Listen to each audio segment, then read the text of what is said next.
more about that in a minute. So welcome to everybody who has joined us. We are so glad to have another terrific group here for this second session of the St. Anselm's 2021 Lenten series. I'm Marian Mulkey. I co-chair our Parish Christian Formation Commission. Our church has a tradition of setting aside 4 evenings during this period before Easter for education and reflection on a subject that challenges us to get a little bit outside of our comfort zone. And we have done this in a variety of ways over the years, covering a lot of different topics. But the idea is really to see if there are ways that God's Spirit is working beyond our borders, and if there are ideas and connections we can make that are a little bit beyond the walls of our church. So this year we're focusing on these themes of restorative justice, how intentional practices of healing following harms or breaches in trust can be applied in communities, and we've asked speakers from around the Bay Area to share their experiences with us. It's great to see always familiar faces, people that are well known to the parish, as well as new friends. And again, we're just really delighted to have everybody here tonight. Following last week's presentation, I think Father John and maybe some others of us have fielded a few questions about just what is this restorative justice thing anyway? And could you back up and define it for us? And I'm going to give that a stab again. I've tried to do some of that in the materials, but I'm learning too, so I really want to acknowledge that. What I have picked up about it is that this is a tradition that is linked to some of the work that's been done with Native peoples over many generations when there's been a breach in their community. That it's a practice after harm is done that seeks to heal the harm both to the communities and the individuals who are involved.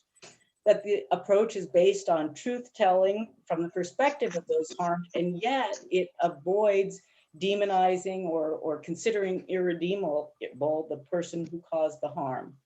And that restorative justice seeks to avoid retribution or punishment for its own sake, and instead asks us to consider collectively what actions would be needed to repair harm when it happens.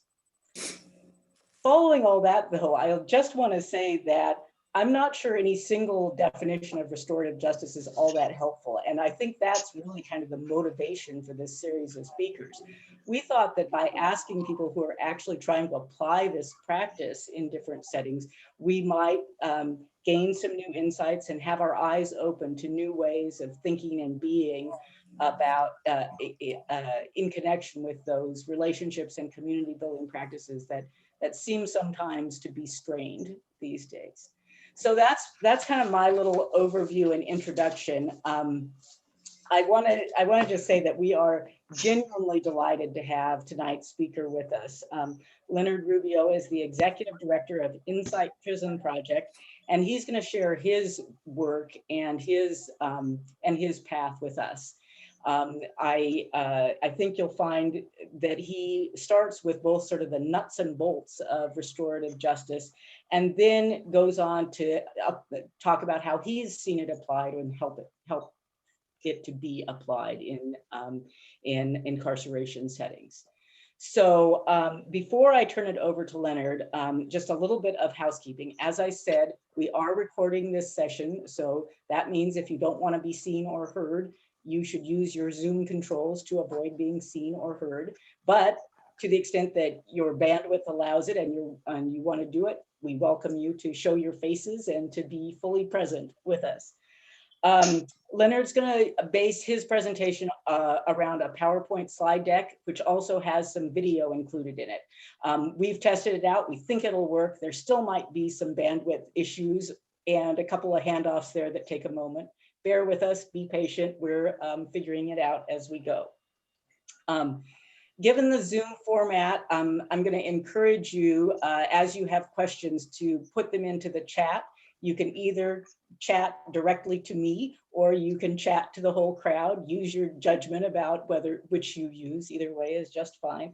And I will try to facilitate the question and answer period at the end of our time together. Leonard's presentation, I think, is going to be in the like 35 to 40 minute range. So we'll have plenty of time for questions and answers after that. I think that's what I've got in terms of the tee up and introductions. Does anybody have any questions before we get started? All right, then I'm going to ask you, Leonard, to go ahead and share your screen and introduce yourself and take off. Thank you very much, Marion. Before we get to the PowerPoint, just do a little bit of an introduction of me. I'm sure you've read a little bit of my bio. I never expected to be the executive director of a nonprofit. At 18 years old, I unfortunately killed my girlfriend. I was eventually convicted of second-degree murder, sentenced to 15 years to life, and served over 23 years, 5 months incarcerated in the California Department of Corrections. During my time inside, I did everything that I could to find ways so that I would learn how not to do harm again. A lot of people ask me through the years, how did I get through it? And for me, I never worried about the amount of time that I did. Fortunately, I do have a faith belief system. I was born and raised Catholic and received a great deal of support from my priests and youth minister when this happened, that they stuck by me and supported me and stayed in contact with me throughout my years that I was incarcerated. But I really had to look at myself and look at what brought me to the point that I was willing to do something that would take another human being's life.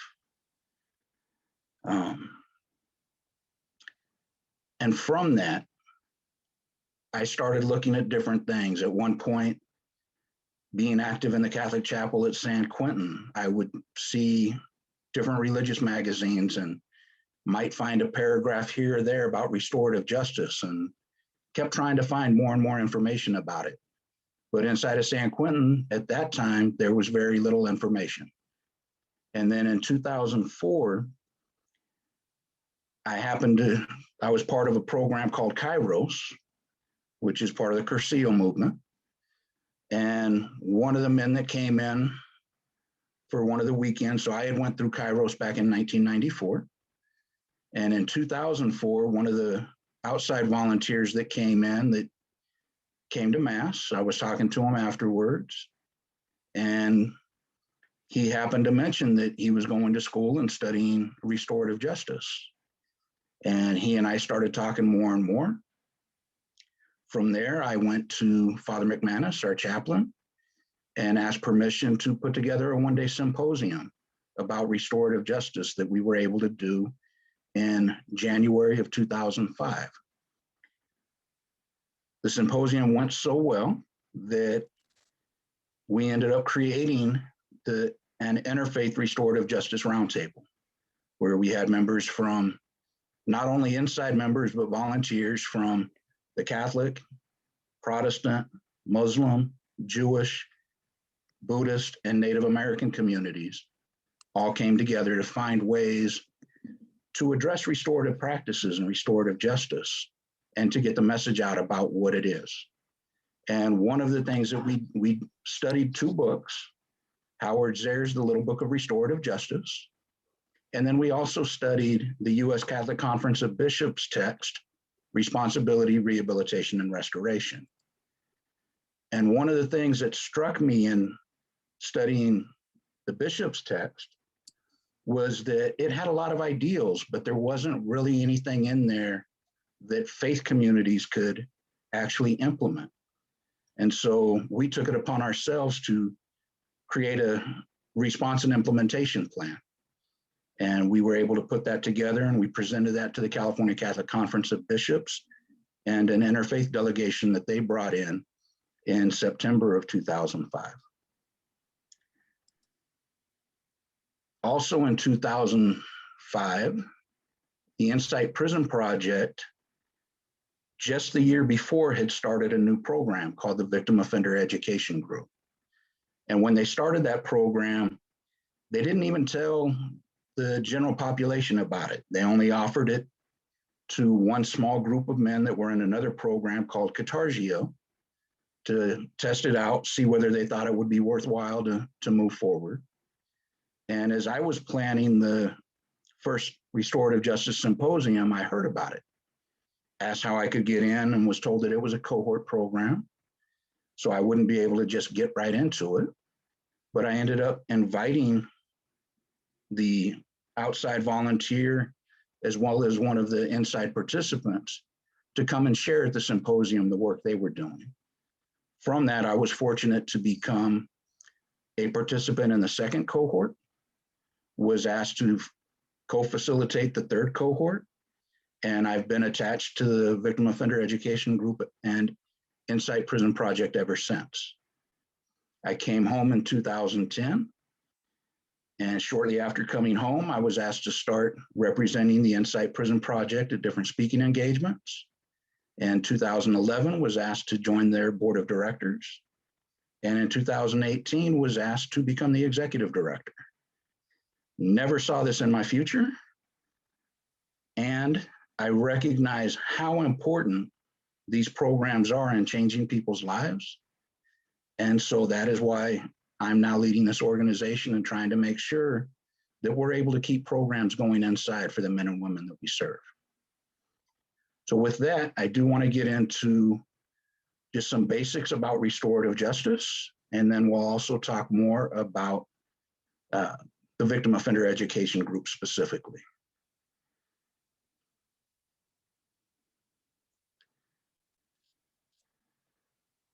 Let's see.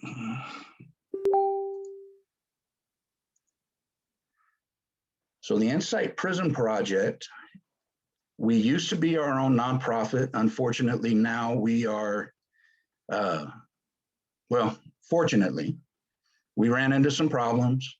And in order to make sure we could keep the organization and our programs running, we were able to merge into 5 key schools and programs. And so I am grateful that we've been able to do that so that we can continue to serve the men and women inside of the prison system. Restorative justice. One of my favorite sayings of Pope John Paul II is that if you want peace, work for justice. We can't just talk about peace.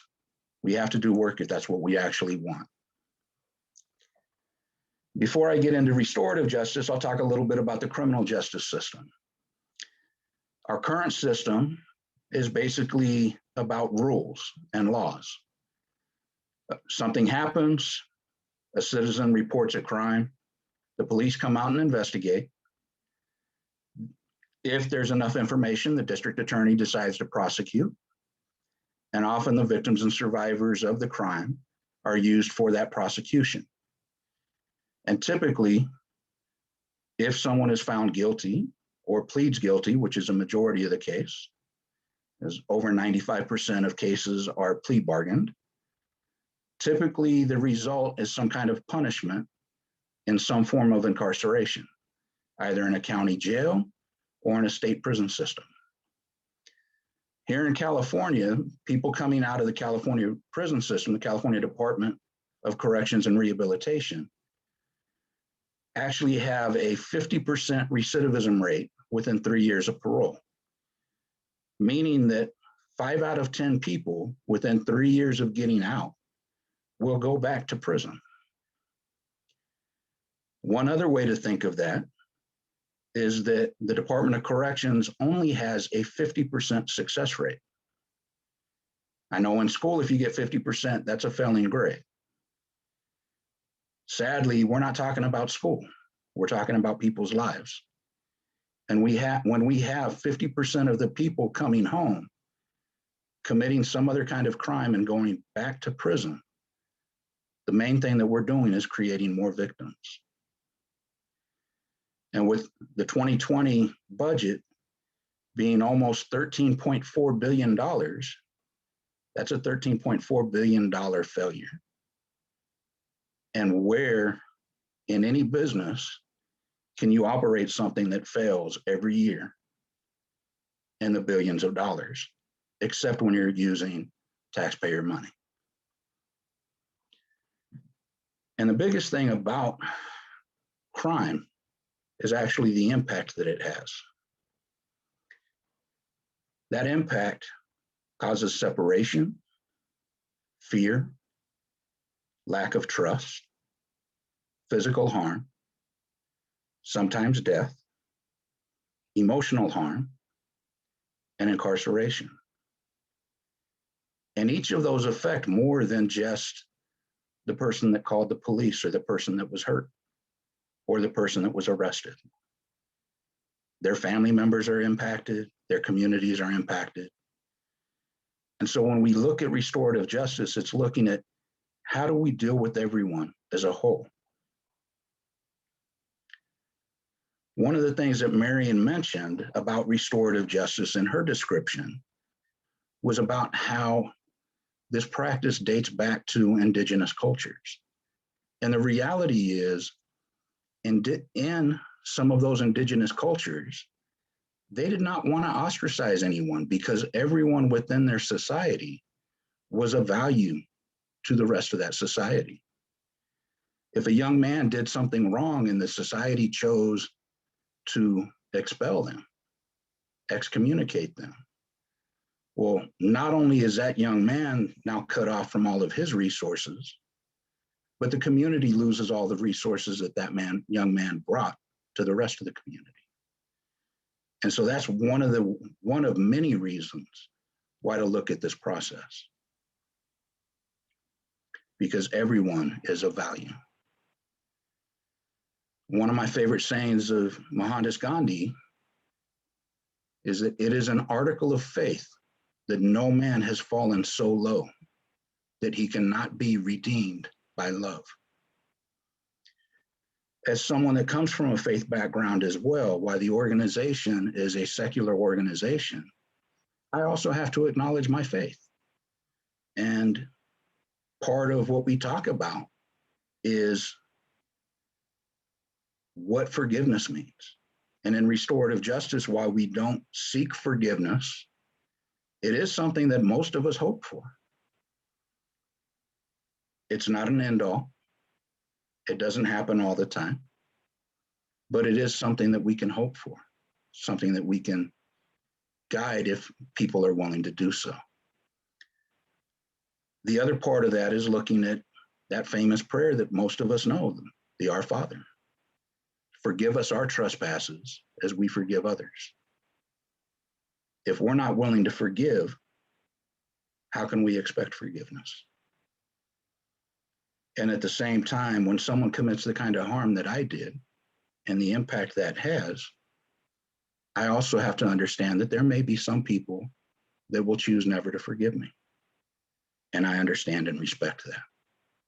They have that right.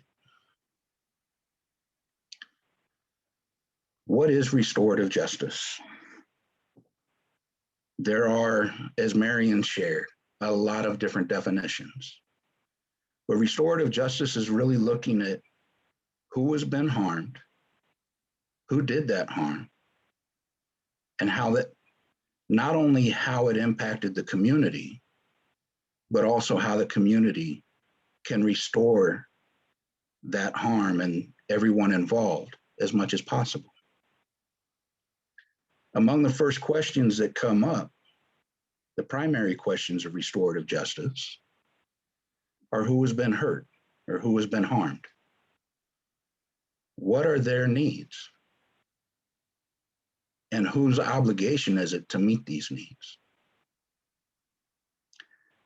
Just because someone has been harmed doesn't mean that incarceration is going to take care of the pain and suffering that they experienced. Doesn't mean it's going to restore them to what they were or who they were before. So with restorative justice, it is really looking from a victim-centered perspective, survivor-centered perspective of what they need. It also, as it talks about with whose obligation are these, looks at the reality that the harmed person has created an obligation to not only the person that was harmed, but also to the community. A big part of that is because rather than looking at crime through the lens of a broken law, crime is viewed as a violation of people and relationships. We are all in community. Even if we don't know the person that committed the crime.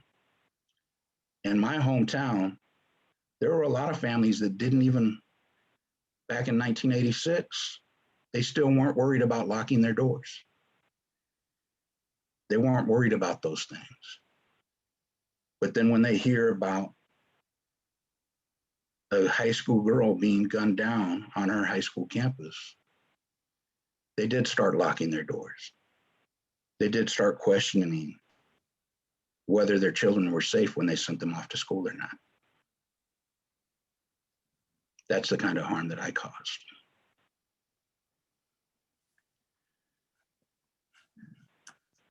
And again, when we look at the harm that has been done, as I shared, those violations create obligations. I've had many people tell me, Leonard, you've done your time. You should move on with your life. You shouldn't talk about that anymore. You've got all these other assets that you can do and skills that you have. Yes, I do.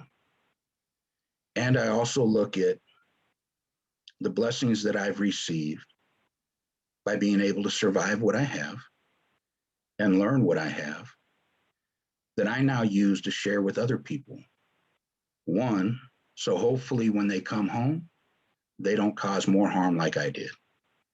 And with some of the young people that I work with now, so that they never end up where I was. And so that there's not another family that gets put through what I put through my girlfriend's family. So for me, those are part of those obligations. I can never bring her life back. I can never repair that harm. And I can help other people not to cause harm. And so in order to try and honor her life, that's what I try to do with mine. As I shared, restorative justice looks at it both from a victim survivor lens, the community, and the offenders. It's a lot easier when we're talking about things like property crimes. You can replace property. You can repaint graffiti. It's a lot harder when we're talking about physical harms, and especially things like death. And at the same time, we can still find healing there if we choose.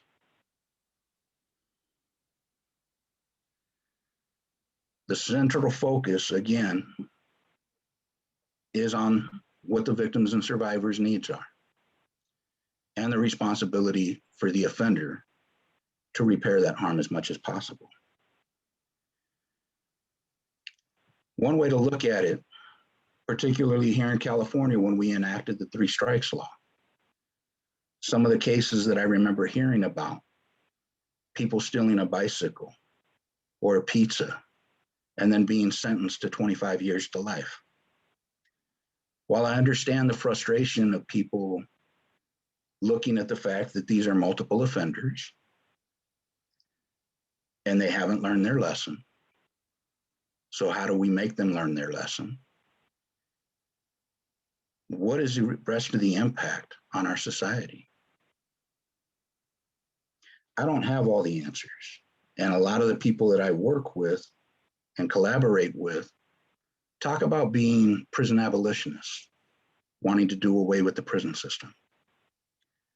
I'm not a prison abolitionist. There are people I know that 20, 30, 40 years in prison, they're still wanting to get involved in the gang politics. They're still wanting to do violence. They're still chasing drugs. they have no desire to change. And I don't want those individuals living next to me, and I don't want them living next to you. We do need to change our system, but completely undoing the entire prison system, I don't see that as the answer right now. I hope that someday that can be the answer. And I do believe that we need to make systemic change to deal with some of the atrocities that are going on. But the biggest thing for me is, again, how do we repair the harm? Another way to look at it, again, because of the fact that there are a lot of different descriptions of restorative justice. You can have people that are working with victims and survivors that would be up in the purple circle, and their whole focus is on victims. That could be restorative practices. The Insight Prison Project, we primarily work with people that are still incarcerated. So again, that would be restorative practices. You can have communities that work with either victims or with offenders. Again, either one of those would be restorative practices. It's in that middle there where all three overlap, where you're bringing victims and survivors together. You're bringing the responsible parties together. You're bringing the community together to try and restore the situation and find as much healing as is possible. One of the things that we have found is that that old saying of hurt people is true. Not only among those that have caused harm, but also in people that have been harmed. A lot of people, once they've been harmed, they want vengeance. They want punishment. They want that eye for an eye, that life for a life. How do we get beyond that? One of the things the Insight Prison Project has been able to do is create our victim offender education group. It's designed to be a 52-week program for 8 to 10 people, and we use 2 or more facilitators. In our best practices, we try to have 4 facilitators.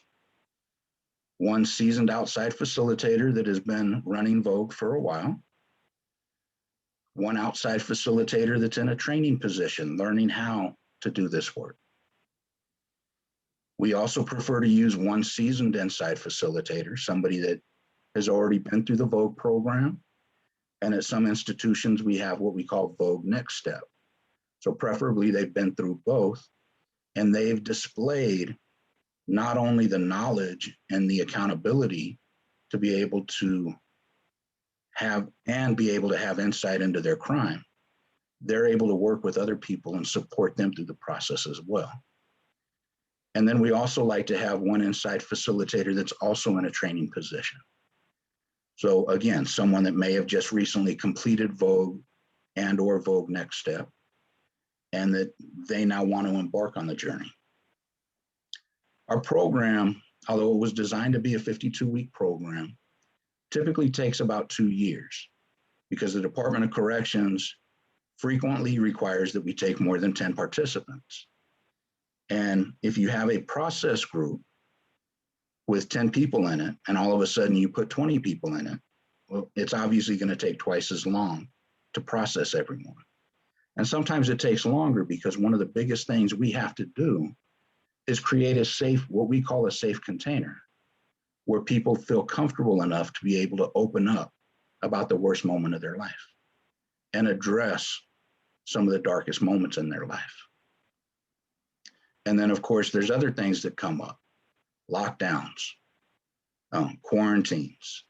And this was our first time having a pandemic, but there have been times where we've had programs shut down due to Legionnaires or chicken pox or any of a number of other diseases that when there have been outbreaks and they have to find a way to contain it, all of a sudden everything gets shut down.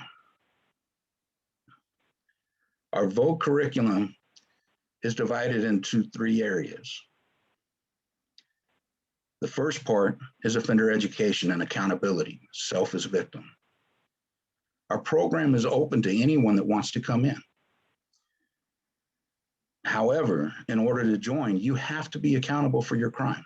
If you're not willing to admit to your crime, we don't want you in the program. You're not ready. The second part of the curriculum is victim impact and sensitivity.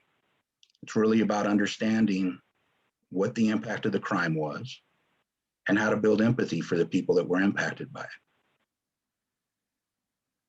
The third part is relapse prevention and victim offender dialogue with the surrogate survivor panel. We're not allowed to bring in any of our participants' direct victims. So one of the things that we try and do at the end of the program is to find people that have experienced similar crimes. We work with them ahead of time to make sure they're ready, because we don't want more harm coming to anyone. And so we may work with them for 2-3 months to make sure they're ready before they come in. We've been working with the men or women in our program, like I said, sometimes for 18 months to 2 years. Because when they come in, we want them to be fully accountable, for our participants to be fully accountable.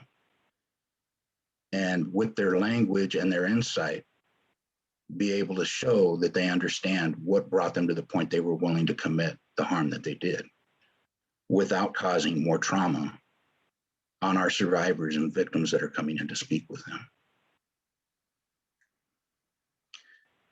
One of the things that I've seen, especially during these surrogate survivor panels, is the amount of healing that takes place. I can remember one panel that I was a part of, that we had parents come in, mother and father, whose teenage son, had been murdered. And before they came in, one of the things that they said, and they made very clear, they wanted to have set boundaries. They didn't want any of the program participants, the prisoners, trying to sit next to them, trying to speak to them, trying to shake their hand. They were very clear. They were there to share. They were there to share the impact of their son being murdered on them. After they shared their story and they saw the empathy in the participants in the group, and then half of those group members then shared the crime impact statement that they had, that they lived. And seeing the understanding that went into developing those crime impact statements, those parents were now willing to shake people's hands. Everyone had been crying. Everyone had tears flowing down their face. And everyone had a better idea of what healing looked like. And when I talk about a crime impact statement, that's actually one of the first exercises that the men and women in our program go through. And it's a very deep exercise. And it's not an exercise that they just finish by doing it one time. We actually call it a living document. As you gain more knowledge and more insight, that crime impact statement is going to change. And there's basically 5 areas that the crime impact statement covers. What happened the day of the crime? What was the impact on the victim, survivor, their family, the community, the offender, the offender's community and family? What happened as a result of the crime?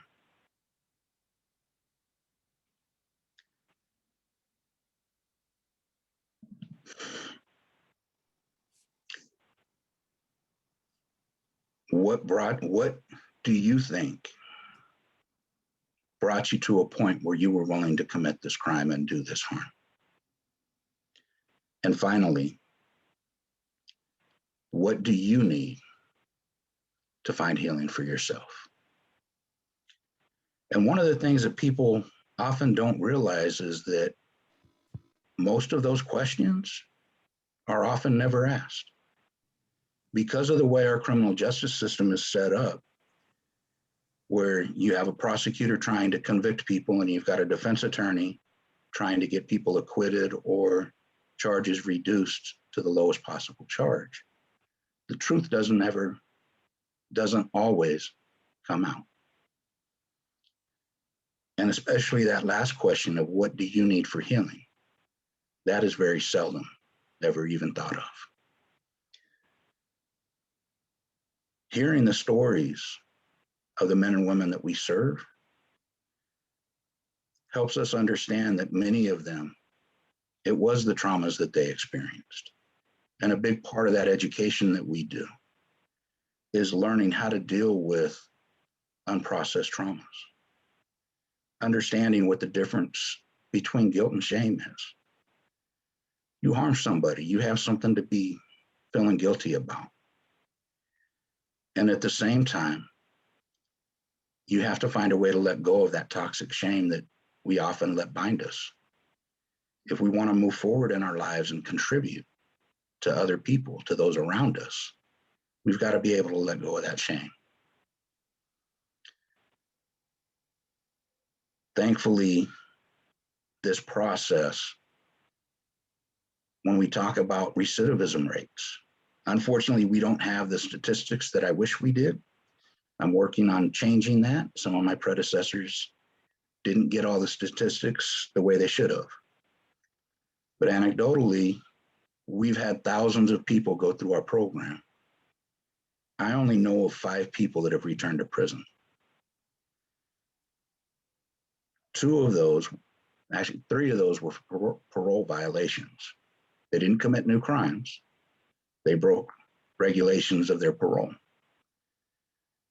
2 of those that went back for new crimes, while I'm disappointed that they went back, I am grateful that they did not do physical harm to anyone in the process.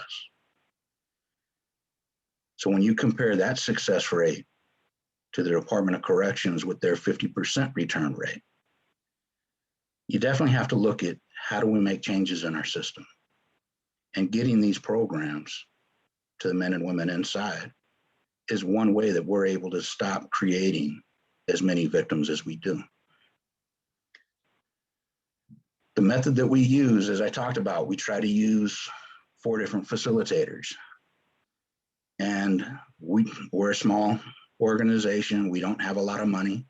So we very much rely on volunteers.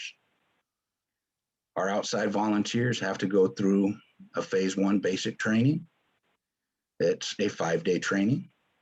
And then we have a phase 2, which is much more intensive, where they actually start doing facilitator skills, as well as looking at how to actually implement the program themselves. But one of the biggest things is that they have to have already processed their own traumas. With the work that we're doing, some people come in and they hear some of the traumas that have been caused by our participants, and it's emotionally hard to deal with. And we've had some volunteers, when they started hearing some of these stories, decide they couldn't handle it anymore. So it takes a strong person. And at the same time, we have to look at who do we want coming home? Do we want someone coming home that's going to be hurting more people again? Or do we want someone coming home that has done their work? As I shared about our inside facilitators, they've completed a full segment of Vogue. And if available at the institution they're at, they've also completed the next step, which takes it deeper. And at some institutions like San Quentin and R.J. Donovan in San Diego, we also offer facilitator training for the people that have completed both Vogue and Next Step. Because in dealing with people's traumas, none of us are therapists, but we are dealing with people's worst moment of their life often. And we're asking them to relive it, to pick it apart, and to figure out what brought them to the point they were willing to cause that harm on another human being. The predominant themes again, come back to identifying and addressing unresolved trauma. Especially for men, we are very much socialized not to talk about the harms that we've had. That old saying about men are supposed to be tough. They're not supposed to cry. They're not supposed to show fear. They're not supposed to feel pain. The reality is we all have those feelings. I've seen men that have come forward and shared about having been molested and the impact that had on them. And the Vogue Circle being the first place that they ever felt safe enough to be able to share that. And one person sharing often makes someone else in that same circle feel comfortable enough to be able to share other experiences that they've had. It's also looking at understanding issues of attachment. Did you have good attachment with your parents? Or was your attachment unhealthy? How did that affect other relationships? Connecting feelings and emotions with real stories. Again, especially men are taught not to have fear, sadness, and pain. We're taught not to necessarily understand what we're feeling. It's okay to be happy. It's okay to be angry. You're happy if your football team wins. You're happy if you get the car that you want. Everything's about things outside of you. But you got to figure out what's really going on here. What's going on in your heart? And that's one of the things that we get down to in our groups.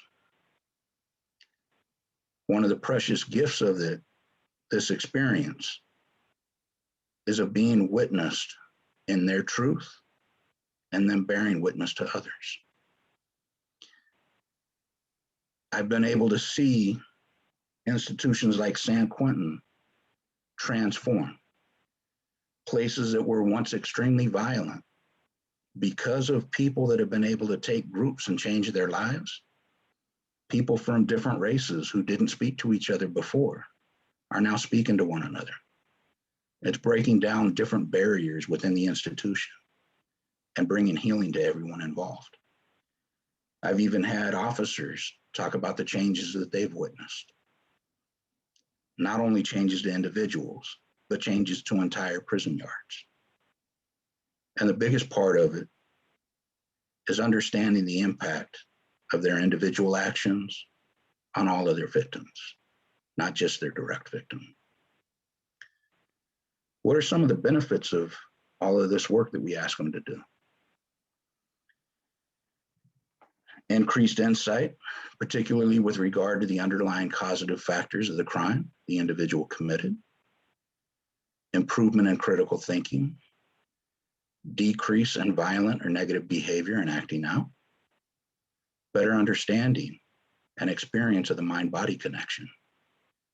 When people start recognizing what some of their body signals are, when they're getting upset, when they're struggling, and can find a way to come back to themselves, give themselves relief, that not only makes them safer, makes the people that are around them safer. There's increased empathy and compassion. They develop conflict resolution skills. They improve their normal communication skills. They have healthier relationships with family members, friends, and their community. Unfortunately, I don't have enough time to tell you the number of family relationships that I was able to witness find healing in the visiting room. From men that were doing the work in their groups and then bringing and sharing that work with their family members because they were wanting their family members to be healed as well. One of the things we were fortunate about in 2013, a filmmaker had found out about our program and wanted to do a documentary, which is called The Prison Within. It was just released in 2020. And I'm going to show the trailer for that film that talks a little bit about the work that goes on in our program.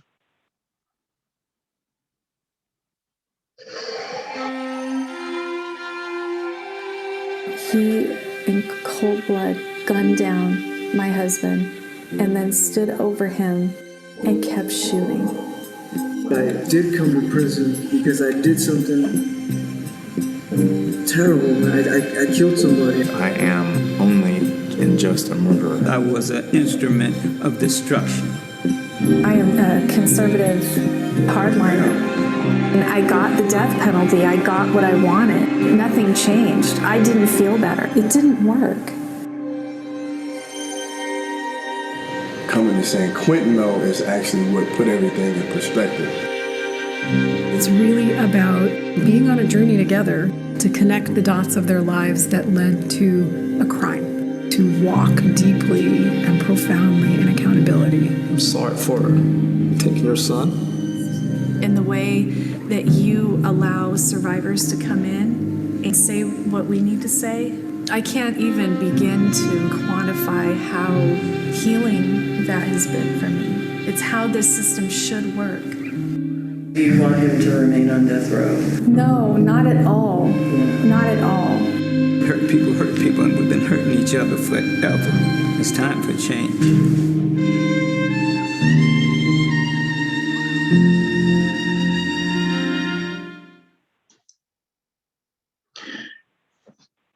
And one of the things I want to show now is what IPP has done for many of the men that you just witnessed in that last piece, in that trailer. Thankfully, most of these men are now home.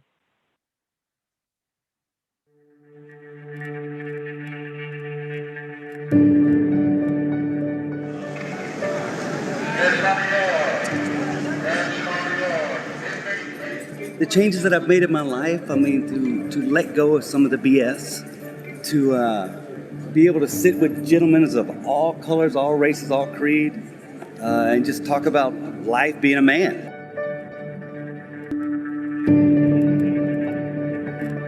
Being raised in my home as a man, it wasn't manly to cry in the Japanese culture.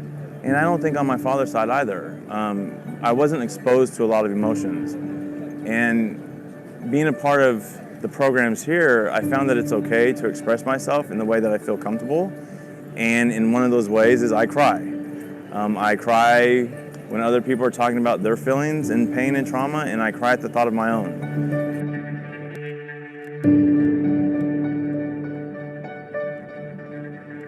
You know, it's changed. I got knowledge now. I understand more than I did before. I don't just deal with using my fists, but I use my intellect. I talk with people now.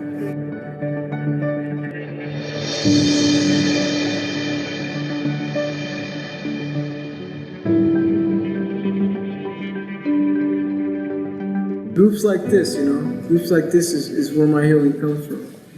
Being around you guys and just expressing myself and telling my story, you know, as ugly as it is or whatever.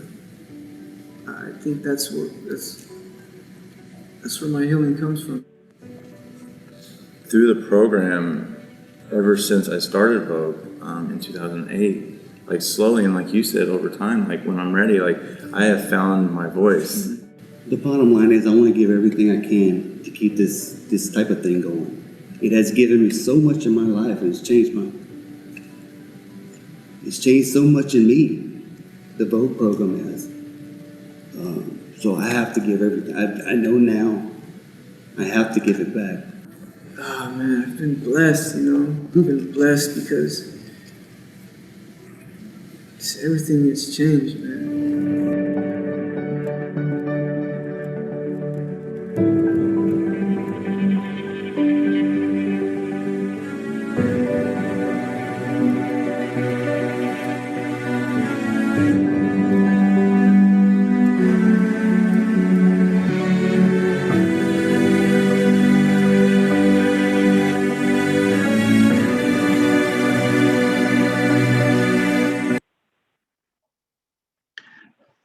The other part, like we talked about, hurt people. What we've found is that people doing this work, not only are they healing themselves, in healing themselves, they're bringing healing to the people around them. So we like to use this slogan of healing people, heal people. much better than hurt people hurt people. As I shared, we also work with victims and survivors. And within restorative justice, a big part of that is looking for that advocacy, peer support, building community. These are some of the organizations that we work with as well. With offenders, people incarcerated, people coming home. Again, it's how do we build that advocacy, that peer support, that community? These are some of the other organizations that we collaborate with. We use a lot of different acronyms in this work. And one of my favorites is AIR. We all need, in order to breathe and live, we all need air. This acronym for us is being accountable for our past, having integrity in the moment, and being responsible for the decisions we make in the future. If we're taking these things into consideration, we're not harming more people. And that third part of restorative justice, again, is community. Circle process training, conflict resolution, violence prevention, peer support, service learning, public forums like this, faith communities creating programs to support survivors, creating opportunities to accept people that are coming home and integrate them into their community, making them feel welcomed rather than feared. One of my favorite photos from San Quentin is this one, and it's from what we call a Day of Peace. It's not an Insight Prison Project program, but in 2000, I believe it was 2006, while I was still at San Quentin, there was a Black History Month event taking place, and a riot happened between one of the Mexican groups and one of the Black groups. But from that, a group of lifers decided they wanted to come together and do something to prevent more violence. And so we created a Day of Peace. And thankfully, this has been happening each year ever since, with different program providers coming in, sharing the work that they do, and the men within the institution, as well as many of our volunteers coming in and sharing a Day of Peace, showing respect for one another. And the bottom line with restorative justice is that you've got to be the change you want to see in the world. Me being a graduate of the University of San Francisco, one of the slogans is very similar to this. And it's very much about being the change wherever you are. So this is just a little bit about the Insight Prison Project. And as I shared, we are a division of 5 Key Schools and Programs. Thank you very much for hearing me. And I look forward to any questions that you may have. Thank you so much, Leonard. That was really informative and inspirational, and I think we all learned a lot. So I've gotten a few questions already, and I would encourage you, if you have questions, to go ahead and put them into the chat, and I will raise a few of them. The first one is that I'm going to raise is a very practical one, Leonard. So you talked about your role as an executive director of the Insight Prison Project and its relationship to the 5 Keys Project. So somebody wants to know, are you a nonprofit that accepts tax deductible donations? And maybe you could share something about that and let people know if they wanted to support you, how they would do that. Yes, we are so Insight Prison Project ourselves is no longer a nonprofit in and of ourselves. Because of the merger, we have merged into 5 Key Schools and Programs. And so our tax ID number is their tax ID number. I don't remember that off the top of my head, but I can get it to you. We'll follow up and we'll make that available in some follow-up materials.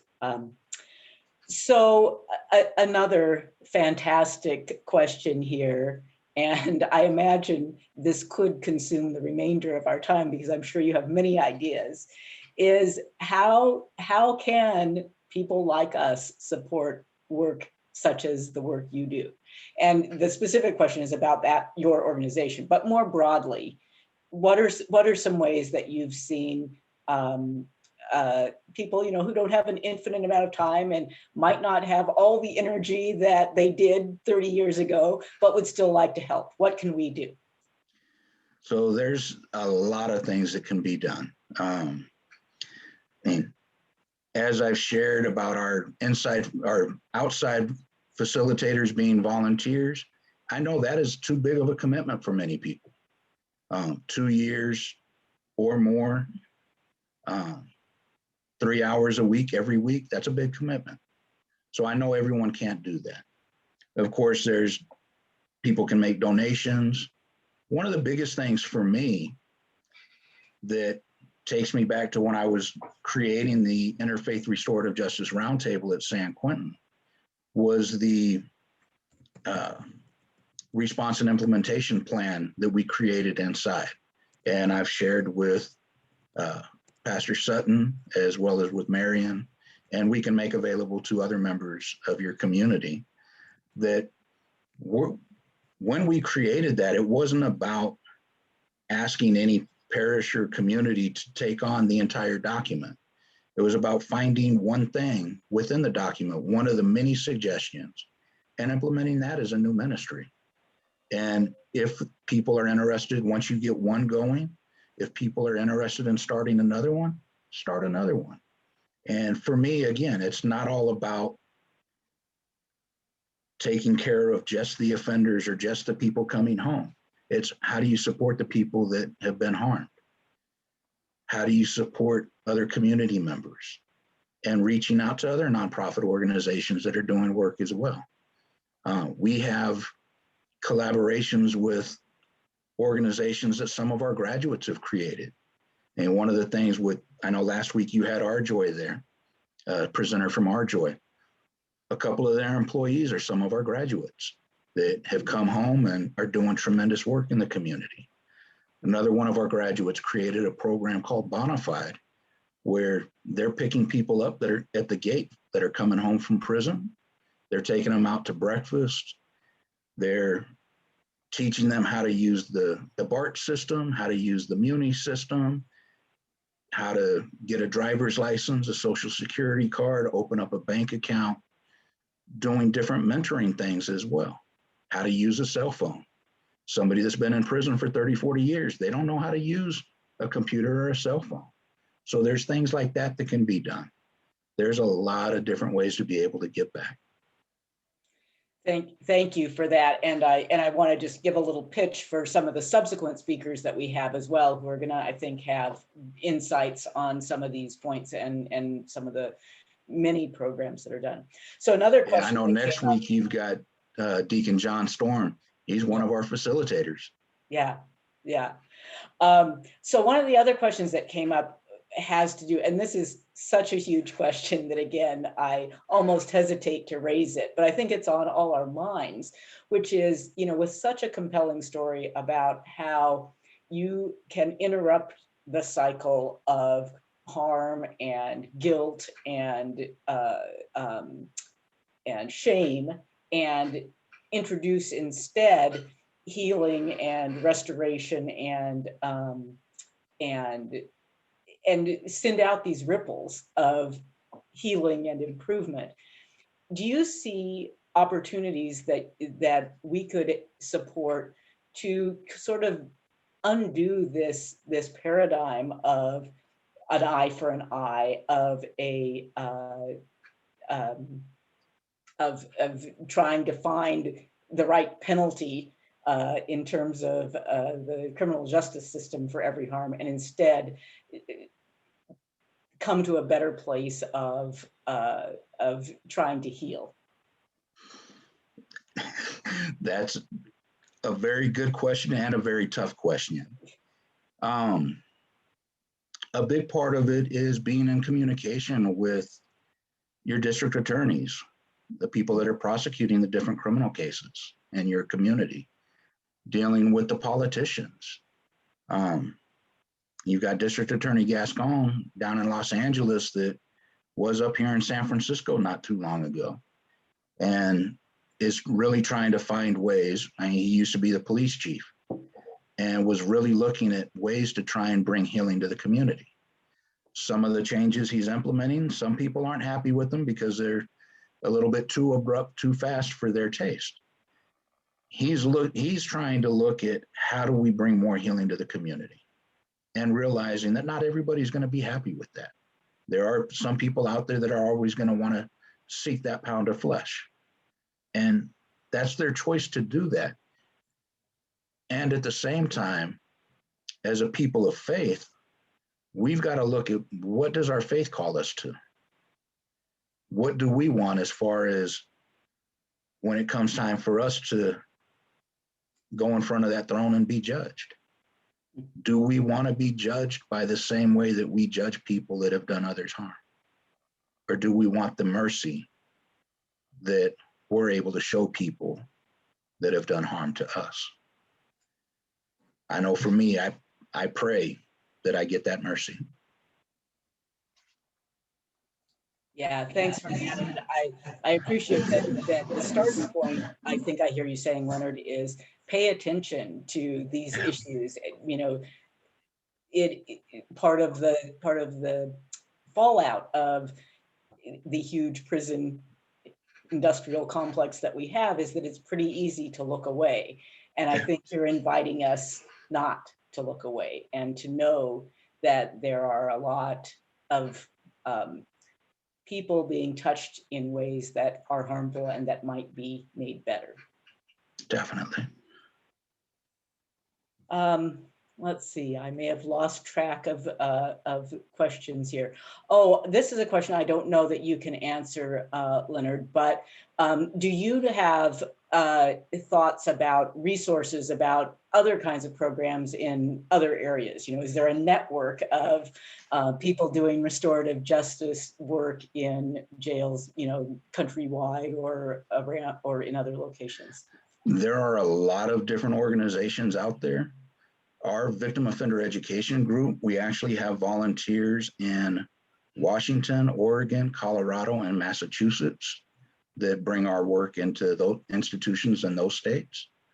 But there's many organizations out there. We don't necessarily collaborate directly with them. We don't have the time for that, unfortunately. Mm-hmm. But there's a lot of good work being done out there. Yeah, I can totally understand that. And as a small program, I can appreciate that that you have to keep your priorities straight. Here's somebody in chat who's suggesting the Ella Baker Center on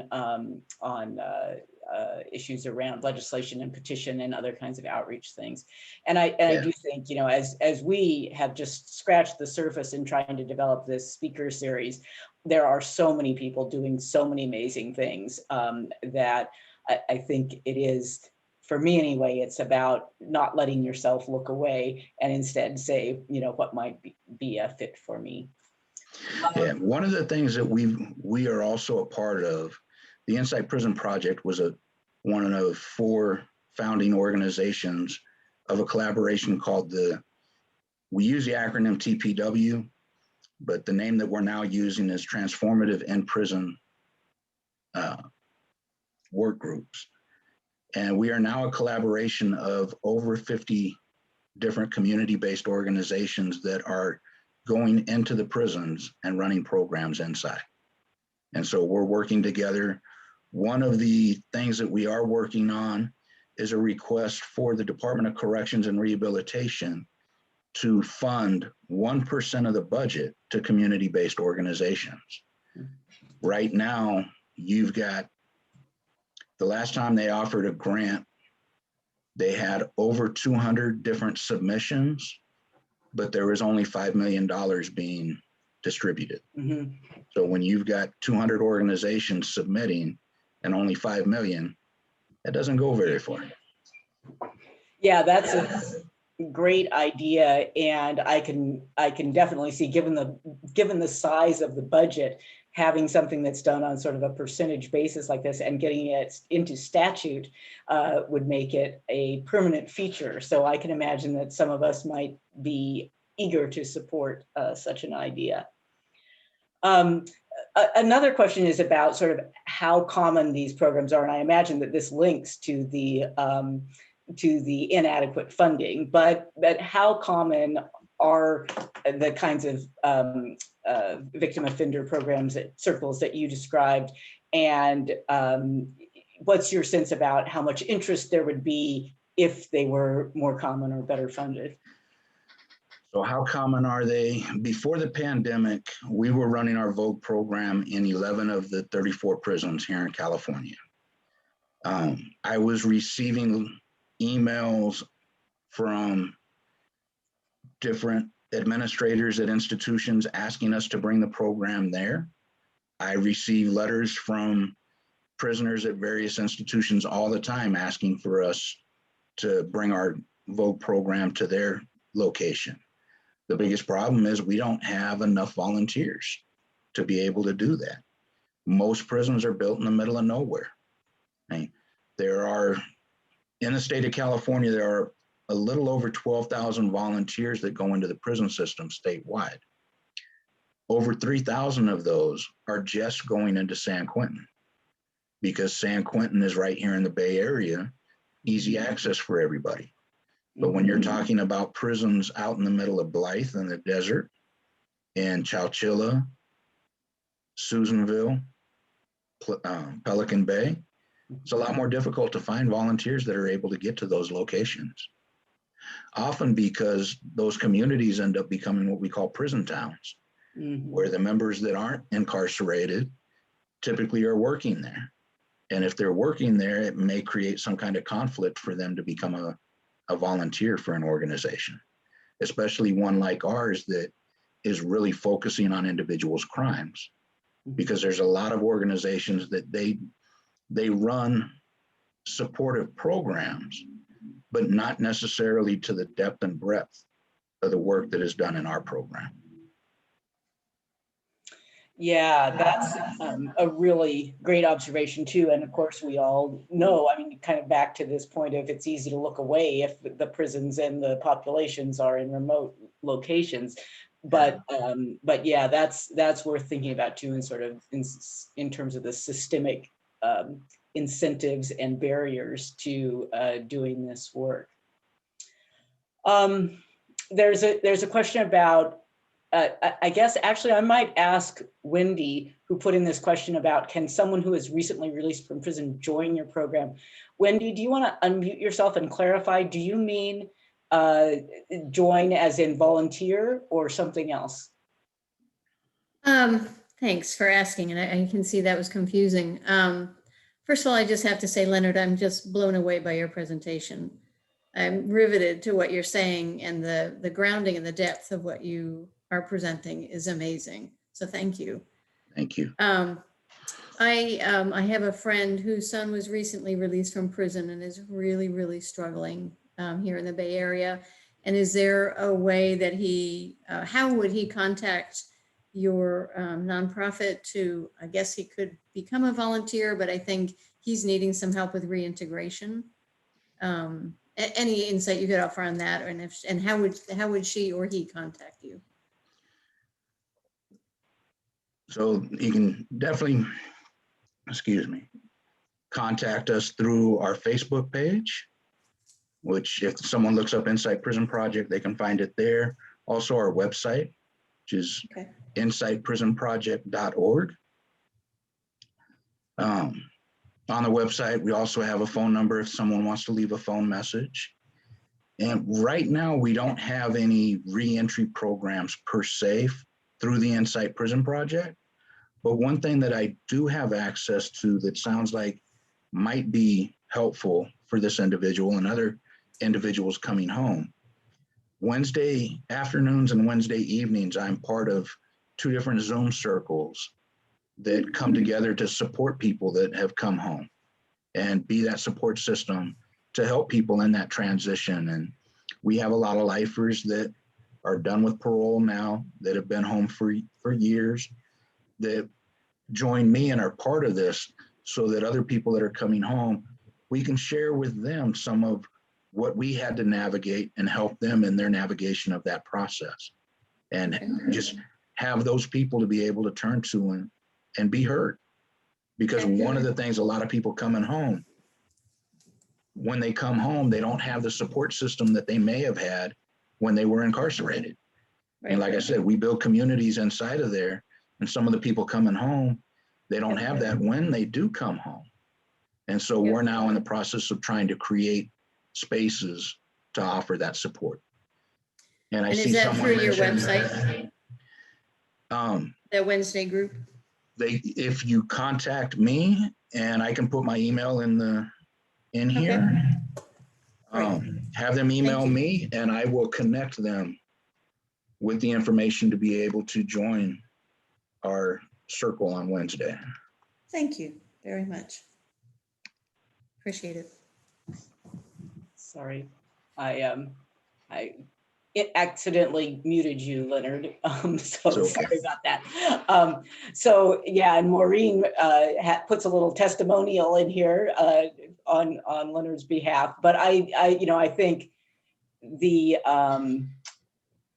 I think just, warm respect for what you are doing with your work, Leonard, and lots of comments here about appreciating your presentation.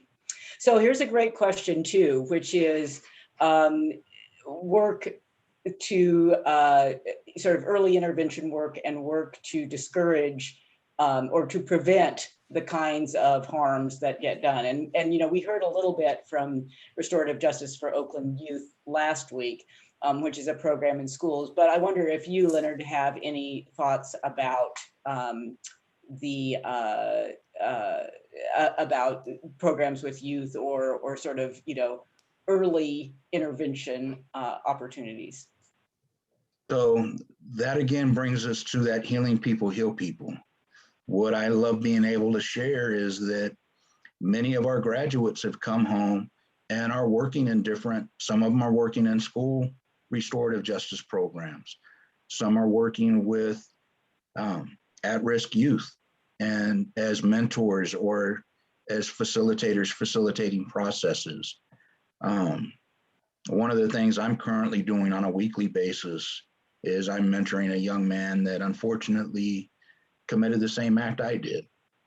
He's 16 years old, sitting in juvenile hall, still waiting to go to trial. Doesn't know what the outcome is going to be, but dealing with his experience of now killing his girlfriend and the impact that has on him, his family, her family. The Inside Prison Project, at one time we had the Vogue program going into Camp Sweeney within Alameda County. That is one thing that I'm hoping to eventually do again. But again, our Vogue program is dealing with people after the fact. So while we're not actively involved in programs for prevention, I'm grateful to be able to say many of our graduates are. That's terrific. And that is, again, that sort of positive ripple effect that it sounds like, intervening isn't just a benefit for the individual, but really spreads out from there. Yeah. So we're approaching the end of our time here. I want to say to you, Leonard, again, just such deep thanks for the work that you're doing, for the time that you spent with us tonight and preparing for it. I reached out to Leonard and learned that he was in 40 hours of training last week. And so to do something like this on top of that, I know is asking a lot. But it has been so eye-opening and educational for us. I feel like you have given us a wealth of ideas already, and we would certainly welcome any follow-up suggestions or resources or links. And we'll reach out to you right after this and hopefully can make it easy for you to hand those off to us, and then we can share them more broadly. I want to thank everybody in our group here tonight. At the high mark point, we were about 32, I think, and maybe a couple more. I really appreciate people being here. We are taping this, and we will make a link available through the website. And let me encourage you to invite friends or people you think would be interested in this topic to next week's session.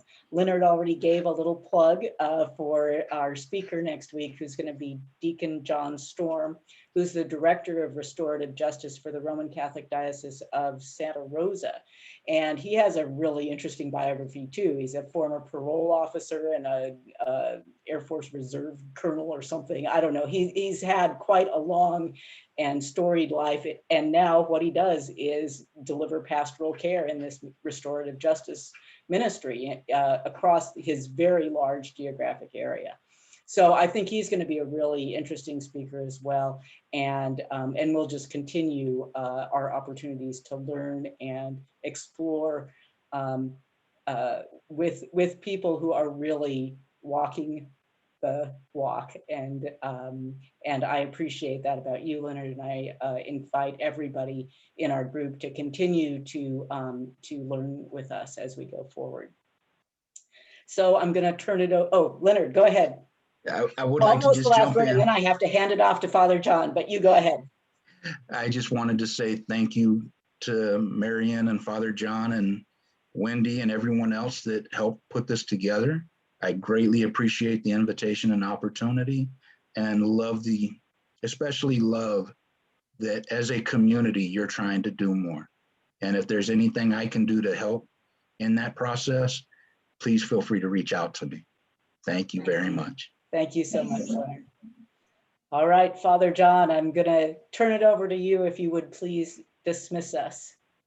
Well, before I do, I had two things I wanted to say. And that first, I just personally, Liz and I, everybody here, we're so grateful to you, Leonard, for not only coming here tonight, but the work you've done. I mean, you are a resurrection story, and you inspire all of us with the life you're living. So thank you. And the second thing I wanted to add was, we talk about restorative justice emerging from indigenous communities where even if someone had done something horrible, they were still a member of the community, and it wasn't like they could just drive an hour down the road and start up again. People needed to live with each other. Well, one of those indigenous communities is called the church. And if you look at the Ash Wednesday service and the imposition of ashes, I want to read to you very briefly. Before 2 weeks ago, we imposed ashes and said, "Remember that you are dust, and to dust you shall return." We heard these words: "Dear people of God, the first Christians observed with great devotion the days of our Lord's Passion and Resurrection, and it became the custom of the church to prepare for them by a season of penitence and fasting. This season of Lent provided a time in which converts to the faith were prepared for holy baptism. It was also a time when those who, because of notorious sins, had been separated from the body of the faithful were recognized by penitence and forgiveness and restored to the fellowship of the church. Thereby, the whole congregation was put in mind of the message of pardon and absolution set forth in the gospel of our Savior, and of the need which all Christians continually have to renew their repentance and faith." This is the perfect theme for the Lenten series, as evidenced by those words. And so let us pray.